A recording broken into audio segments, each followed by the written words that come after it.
Shtretrit janë mbushur në ditën e parë të punës së spitalit në Vushtri. Ky institucion shëndetësor nuk punoi për një vit, por pati arsye që ishte i mbyllur. Në spitalin Sheikh Zayed u investuan 7 milionë euro nga Emiratet e Bashkuara Arabe. E këta që po kërkojnë shërim këtu, po i vlerësojnë lart këto investime.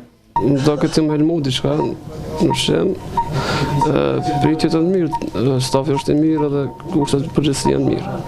Në krahasim me vende tjera, në qytete tjera shumë mirë. Pacientët nuk janë në dieni për donatorët, donse nga ajo që shohin u pëlqen dhe i urojnë ata që dhan parat. E pas kanë rregulluar këtu, kush e ka rregulluar tash, ato tyve nuk e di veç. Vallahi e shpërblet ata njerëz që kanë bonket mrekulli zotit.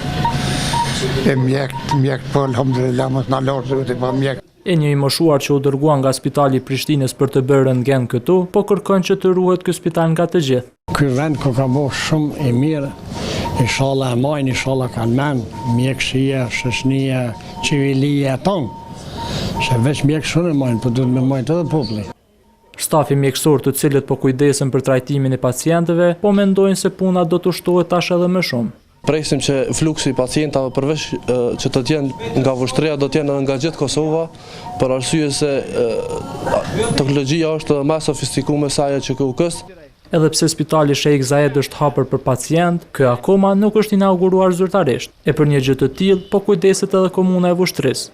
Drejtori i shëndetësisë Abdullah Klinaku tha se në ceremoninë e hapjes që do të mbahet pas një muaji, pritet të vijë edhe vetë princi i Emirateve të Bashkuara Arabe.